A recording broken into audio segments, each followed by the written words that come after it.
1974 मध्ये तत्कालीन सरकारनं मद्यविक्री परवाने खुले करण्याचा निर्णय घेतला होता.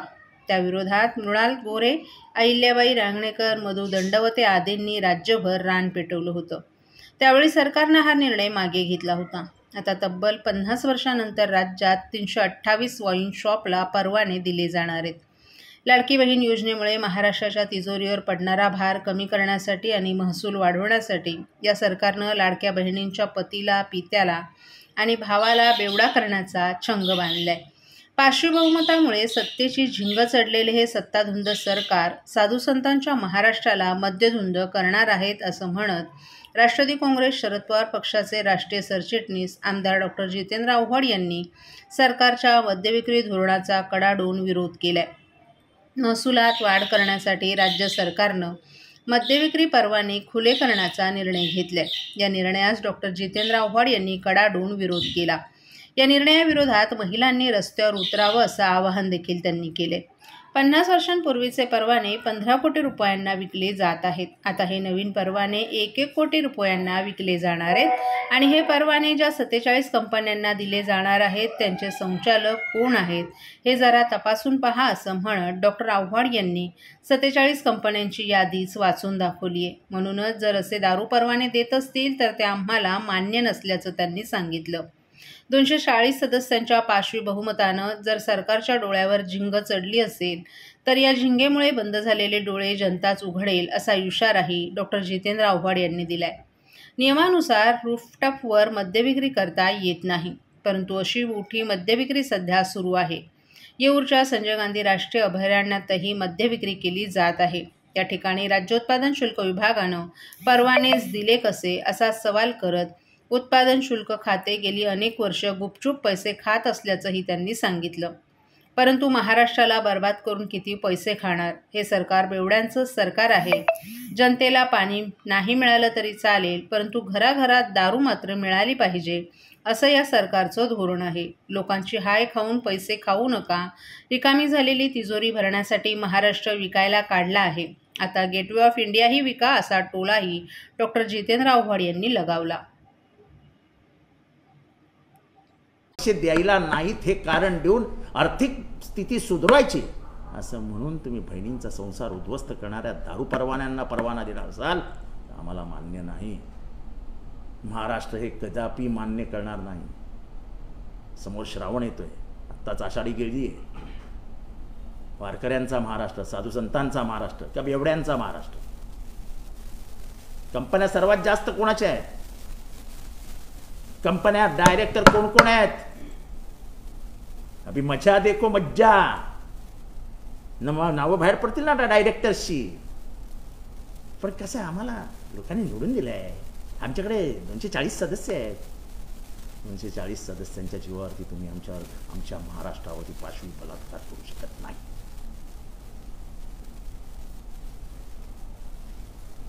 जो इतिहास महाराष्ट्राने ह्याच्यापूर्वी रचलाय तोच इतिहास महाराष्ट्र परत एकदा रचेल. आणि तुमचे झिंगेमुळे, सत्तेच्या झिंगेमुळे बंद झालेले डोळे उघडतील.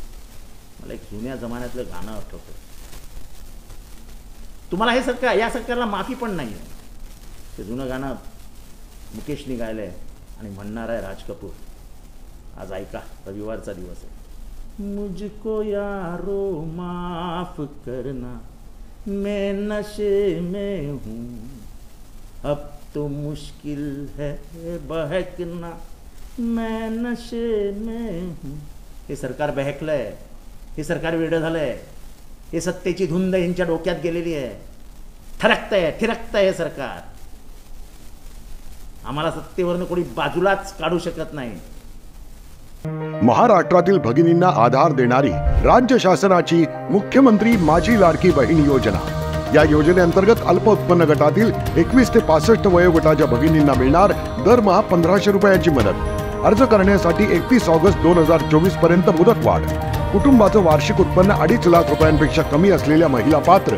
कुटुंबाकडे पिवळं किंवा केशरी रेशन कार्ड असल्यास उत्पन्नाचा दाखला आवश्यक नाही. पांढरं रेशन कार्ड असेल किंवा रेशन कार्ड नसेल तर कुटुंबाचं वार्षिक उत्पन्न 2.5 लाखांपेक्षा कमी असल्याचा दाखला आवश्यक.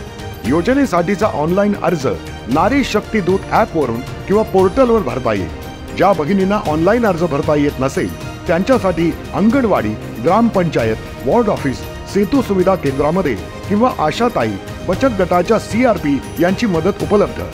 आता आपल्याला अभिमानाने म्हणता येईल, सुखी आणि सुरक्षित आहे माझी लाडकी बहीण।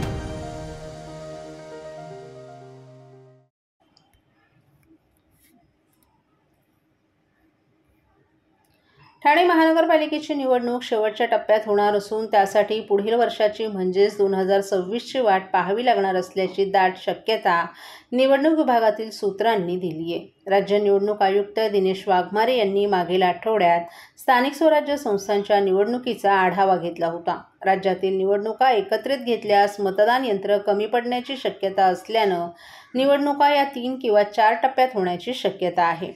पहिल्या टप्प्यात पंचायत समिती आणि नगरपंचायत यांच्या निवडणुका घेण्यात येणार असून दुसऱ्या टप्प्यात नगर परिषद आणि नगरपालिका यांची निवडणूक होऊन मुंबई महापालिकेची निवडणूक झाल्यानंतर ठाणे महापालिकेसह राज्यातील इतर महापालिकेच्या निवडणुका घेण्यात येणार असून या सर्व प्रक्रिया पूर्ण करण्याला पुढील वर्ष म्हणजे 2026चा फेब्रुवारी-मार्च उजाडण्याची शक्यता निवडणूक विभागातील एका अधिकाऱ्यानं दिली आहे। ठाणे महापालिकेच्या अधिकाऱ्यांनी प्रभाग रचनेचं काम पूर्ण केलं असून प्रभाग रचनेचा आराखडा नगरविकास विभागाला सोपवण्यात येणार आहे।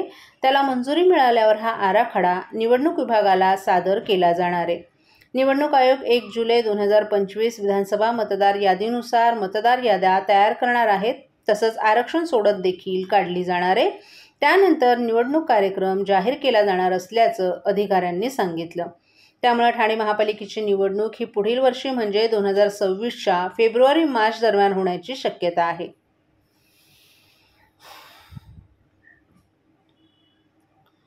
राज्य सरकारच्या मद्यावरील करवाढीच्या निर्णयाविरोधात हॉटेल आणि रेस्टॉरंट व्यावसायिकांनी संप पुकारलाय। हॉटेल व्यावसायिकांशी संबंधित Indian hotel and restaurant association आणि इतर संबंधित संघटनांनी आज 1 दिवसीय राज्यभर बार, परमिट रूम आणि रेस्टॉरंटमधील मद्यसेवा बंद ठेवण्याचा निर्णय घेतलाय। या बंदमध्ये सुमारे 22,000 हॉटेल्स आणि बार्स सहभागी होणार आहेत। त्यामुळे राज्यातील ग्राहकांसोबतच महसूल यंत्रणेलाही मोठा धक्का बसण्याची शक्यता आहे। महाराष्ट्रातील हॉस्पिटॅलिटी क्षेत्र अडचणींमध्ये असताना करवाढीचे निर्णय म्हणजेच अन्यायकारक आहे। हे आंदोलन आमचा सामूहिक आक्रोश असून सरकारने ही करवाढ मागे घ्यावी आणि रोजगार, आर्थिक स्थैर्य आणि व्यवसाय सुलभतेचा विचार करावा अशी आमची ठाम मागणी बार चालकांनी केली आहे। दरम्यान राज्य सरकारनं उत्पादन शुल्कात थेट 60% वाढ केली आहे। यापूर्वी सरकारच्या माध्यमातून 10% वॅट देखील लावण्यात आला होता। आता परवाना शुल्कात देखील थेट 15% वाढ करण्यात आली आहे। या सगळ्या विरोधात बार चालकांनी हा संप पुकारलाय। राज्य सरकारनं या मुद्द्यावर तात्काळ गांभीर्याने विचार करून योग्य निर्णय घ्यावा, अन्यथा हॉटेल उद्योगातील असंतोष आणखी तीव्र होण्याची शक्यता वर्तवण्यात येत आहे। म्हणजे वाईन शॉपला वेगळे नियम, हॉटेलला वेगळे नियम। महाराष्ट्रामध्ये असं आहे, बाकी स्टेटमध्ये पण आता वॅट नाही आहे। नुसतं महाराष्ट्रामध्ये हॉटेल इंडस्ट्रीला 10% वॅट लावलेलं आहे। त्याच्यामुळे आमची व्यवसायामध्ये खूप परिणाम पडलेला आहे। आजचे दिवस सगळे वाईन शॉपमध्ये दारू घेतात आणि ते लोक ग्लास आणि चकणा पण ते लोकच ठेवतात। त्याच्यामुळे सगळे तिथे उभे राहून पितात आणि स्मार्ट सिटी म्हणून बनवलेलं आहे मुंबईला। सगळे तुम्ही फुटपाथमध्ये बघा ना, सगळीकडे चायनीजचं गाडी दिसतात, तिथे ग्लास घेऊन दारू पित बसतात आणि हॉटेलवाले कोणी येत नाही आहे। आणि आता नवीन आणि मेन तुम्हाला वॅट लावायचे असेल तर तुम्ही प्रोडक्शन कुठे होतं तिथेच करा ना। तुम्ही सगळीकडे करायला जाऊन एका ठिकाणी करा आणि गव्हर्नमेंटची रेव्हेन्यू वाढणार आहे, त्याला आमची पण सपोर्ट आहे। गव्हर्नमेंट रेव्हेन्यू वाढला पाहिजे। गव्हर्नमेंट चालायचे असेल तर रेव्हेन्यूची आवश्यकता आहे। ते वाढण्यासाठी आमची हॉटेल इंडस्ट्री सगळं अन्नाची गुजरातला वेगळा नाही, गोव्याला वेगळा नाही, महाराष्ट्राला वेगळा नाही, काय सांगाल? आता गुजरातला तर दारूच बंदी आहे आणि बाकी सगळे वॅट नाही आहे, इथे वेगळंच आहे। आणि आम्ही तर एवढा कंटाळलेला आहे महाराष्ट्रामध्ये, दारू बंदी करून टाका ना। त्याच्यापेक्षा एक वेगळं आणि रस्त्यावर दारू पिणं आपल्या मुलाबिला खराब होण्यापेक्षा तुम्ही दारूच बंद करून टाका। तर काय मागणी असेल आपली टॅक्स संदर्भात? जर मागणी पूर्ण नाही झाली तर पुढची भूमिका काय असेल आपली? आणि आमच्या एक भूमिका आज 1 दिवससाठी गव्हर्नमेंटसाठी आता अधिवेशन चालू आहे, ते 1 दिवसची आमची बंद आम्ही पुकारलेलं आहे। आणि ते नाही केलं तर आम्ही बेमुदत पण होऊ शकतात आणि वर्षाच्या आधी ते ॲडव्हान्स फीस घेऊन ठेवतात, नाहीतर आम्ही 50% लोक आत्ता पण सरेंडर करायला तयार आहे हॉटेलवाला, का आम्हाला नाही परवडत आणि धंदा होणार नाही आहे. आता आम्ही पण कर्ज घेऊन 1 वर्षाची फीस भरून ठेवलेलं आहे. आता आम्हाला काही करून आम्हाला 31 मार्चपर्यंत हॉटेल चालू ठेवावं लागेल. त्याच्यात नुकसान होणार आहे, बँकेचे कर्ज होणार, ते सगळं वेगळं आहे. गव्हर्नमेंट आमच्याबद्दल विचार करायला पाहिजे, तेवढाच आहे. ठाणे महापालिकेच्या स्थावर मालमत्ता विभागानं रेंटल हाऊसिंगमधील भाडे थकवणाऱ्यांविरोधात आक्रमक पवित्रा घेतला असून शहरातील 72 रहिवाशांना थकबाकी भरण्याबाबत नोटीस बजावण्यात आली आहे. या नोटिसीनंतरही भाडे न भरल्यास संबंधित सदनिकांवर थेट जप्तीची कारवाई करण्यात येणार असल्याची माहिती महापालिका प्रशासनानं दिली आहे. ठाणे महापालिकेनं शहरातील विविध भागात एकूण 11 ठिकाणी रेंटल हाऊसिंग इमारती उभारल्या असून त्यामध्ये सुमारे 3500 सदनिका आहेत. या घरांमध्ये मुख्यत्वे रस्ते रुंदीकरण, धोकादायक इमारतींचं पुनर्वसन तसंच सार्वजनिक प्रकल्पांमुळे घराच्या बाहेर पडलेल्या नागरिकांना नाममात्र 2000 रुपयांच्या भाड्यानं घरं उपलब्ध करून देण्यात आली आहेत. मात्र काही लाभार्थ्यांनी हे भाडं देखील महिनोन्महिने भरलं नाही. ही बाब गंभीर स्वरूपात समोर आली आहे. महापालिकेच्या स्थावर मालमत्ता विभागाकडून वारंवार सूचना दिल्यानंतरही अनेकांनी दुर्लक्ष केल्यामुळे आता याविरोधात थेट कारवाईचा बडगा उचलण्यात आला आहे. या कारवाई अंतर्गत नौपाडा प्रभाग समिती हद्दीतील 22 आणि वर्तकनगर प्रभाग समितीतील 50 रहिवाशांना थकबाकी भरण्याबाबत नोटिसा बजावण्यात आल्या आहेत. नोटीस देण्यात आलेल्यांमध्ये काहींना थेट घरी जाऊन नोटीस बजावण्यात आली आहे. ज्या रहिवाशांकडून आता भाडे वसूल होणार नाही त्यांच्यावर मालमत्ता जप्तीची आणि त्या घरातून हकालपट्टी करण्याची कारवाई होणार असल्याचा स्पष्ट इशारा महापालिकेच्या वरिष्ठ अधिकाऱ्यांनी दिला आहे. महत्त्वाचं म्हणजे ही घरं शासकीय पुनर्वसनाच्या उद्देशानं दिली गेली असून नागरिकांनी त्यांच्या कर्तव्यांचा विसर न ठेवता वेळेवर भाडं भरावं अशी विनंती देखील प्रशासनाकडून करण्यात आली आहे. याशिवाय भविष्यात भाडे न भरणाऱ्यांवर रहिवाशांवरही अशीच कारवाई होणार असल्याचं स्पष्ट करण्यात आलंय.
आमदार संजय केळकर यांच्या काल वाढदिवसानिमित्त ठाणे शहरात एक सामाजिक उपक्रम राबवण्यात आला. चंदनवाडी येथील स्वामी फाउंडेशनच्या वतीनं आयोजक महेश कदम, भाजप उपाध्यक्ष यांच्या वतीनं या कार्यक्रमात विभागातील 1000 ज्येष्ठ नागरिकांना मोफत छत्रीचं वाटप करण्यात आलं.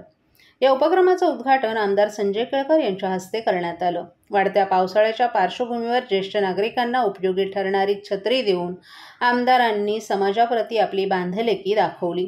या उपक्रमाला नागरिकांचा भरघोस प्रतिसाद मिळाला. या कार्यक्रमाला स्थानिक नागरिक, पत्रकार, सामाजिक कार्यकर्ते आणि शिवसैनिकही मोठ्या संख्येनं उपस्थित होते. जनसेवक आमदार संजय केळकर यांचे कार्य जनतेपर्यंत पोहोचावे या उद्देशानं आयोजकांनी उत्कृष्ट नियोजन केलं होतं. वाढदिवसानिमित्त केलेला हा उपक्रम ज्येष्ठ नागरिकांच्या चेहऱ्यावर हास्य फुलवणाराही ठरला.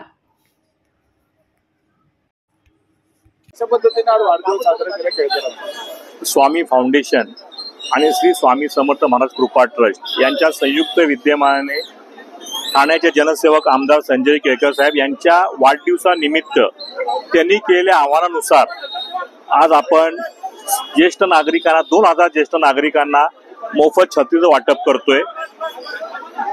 दरवर्षी ठाण्याचे जनसेवक आमदार केळकर साहेब नेहमी आम्हाला एक मार्गदर्शन करत असतात की माझ्या वाढदिवसाला कुठले होर्डिंग नको, शहर विपुत्रीकरण नको, शहरामध्ये कुठल्याही लोकांना त्रास होईल असं कुठल्याही गोष्टीचा होर्डिंग रस्त्या लावत बसू नका, समाज उपयोगी कार्यक्रम करा. आणि आम्ही त्याच पाऊल ठेवून गेली 4 वर्षापासून स्वामी कृपा ट्रस्ट आणि स्वामी फाउंडेशन यांच्या वतीने कार्यक्रम आयोजित करतो.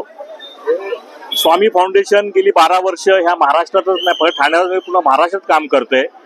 स्वामी कृपा ट्रस्ट गेली 5 वर्षापासून या ट्रस्टचे संस्थापक, मार्गदर्शक, प्रमुख सल्लागार आणि आधारस्तंभ संजयजी केळकर साहेब हे स्वतः स्वामी भक्त आहेत. त्यांना कधी असं वाटलं की महिन्या 2 महिन्यातनं न चुकता वर्तकनगरचं साईबाबांचं मंदिर जे कैलासवासी स्वर्गीय बळीबाई नायबकर यांच्या मार्गदर्शनाखाली स्थापन झालं होतं, त्या मंदिरात जाऊन साहेब न चुकता मला फोन करून मलाही मठात, स्वामींच्या मठात यायचं आहे, नतमस्तक होतात, निघून आणि लगेच मध्ये निघून जातात. पराजय निवडून आल्यानंतरही त्यांनी पहिलं मठात येऊन अभिषेक केलं होतं. आम्हाला आनंद आहे की स्वामी आमच्याकडनं ह्या सेवा करून घेत आहेत आणि या सगळ्या सेवेचा श्रेय माझ्या एकट्याचं नाही आहे. इथं असलेल्या ज्या महिला भगिनी आहेत, ज्या श्री स्वामी समर्थ महाराज कृपा ट्रस्टच्या 111 सेवेकरी महिला आहेत, त्या सगळ्यांच्या हस्ते हे त्यांच्या नियोजनबद्ध कार्यक्रमाच्या अनुषंगाने कार्यक्रमांचं रूपरेषा आखली जाते. माझं याच्यामध्ये कुठले हस्तक्षेप नसतं. ते त्यांचं काम करतात. मी त्यांना माझा पाठिंबा नेहमी देत असतो. भविष्यात आम्हा गोष्टी आपल्या करायच्या आहेत. मागच्या वेळेला मी काही महिलांसाठी 500 महिलांसाठी थायरॉइड मोफत चेकअप ठेवलं होतं. कारण का आज जी महिलांची जीवनशैली बदलल्यानंतर आपण जे जंक फूडचा जो आता प्रभाव वाढत चालला आहे, त्यामुळे काही महिलांना थायरॉइडचं प्रमाण खूप वाढत चाललेलं आहे. दुर्दैवाने जेव्हा मी ज्या महिलांचे रिपोर्ट माझ्याकडे दुसऱ्या दिवशी आले, तेव्हा 150 पैकी 83 महिलांना थायरॉइड हेवी जाणवला गेला. अशा आम्हा महिलांसाठी, अशा जनतेसाठी आपण हे काम करत असतो आणि यापुढे करत राहणार. जय महाराज.